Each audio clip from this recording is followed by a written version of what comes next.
mga pagkakataon natin, si Pangulong Duterte, pagbaba ng eroplano, pag lumapag na, sakto na, salubong kagad ng warrantless arrest. Boss Boying, alanganin tayo, boss. Wala tayong dalang warrant na puti. Kahit photocopy.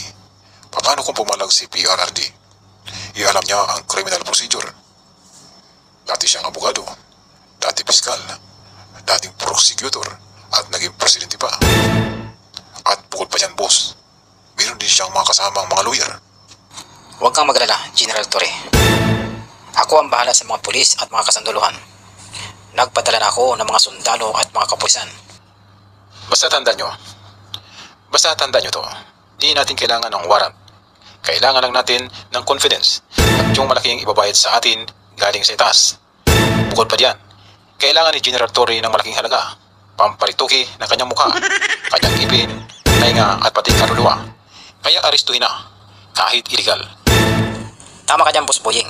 Tapos na ang mga plano, kaya di na pwedeng magdalawang isip. Tandaan mo, General Torre, nililinis namin ang hanay ng aming mga kapulisan at tinatanggal namin ang mga bulok at pangit na pagmumukha na katulad mo. Kaya may pagkakataon ka pang magparituki ng mukha. Kaya kailangan mo ang pagtagumpayan ang iyong misyon. At bukod pa dyan, magiging secure ang buong pamilya mo.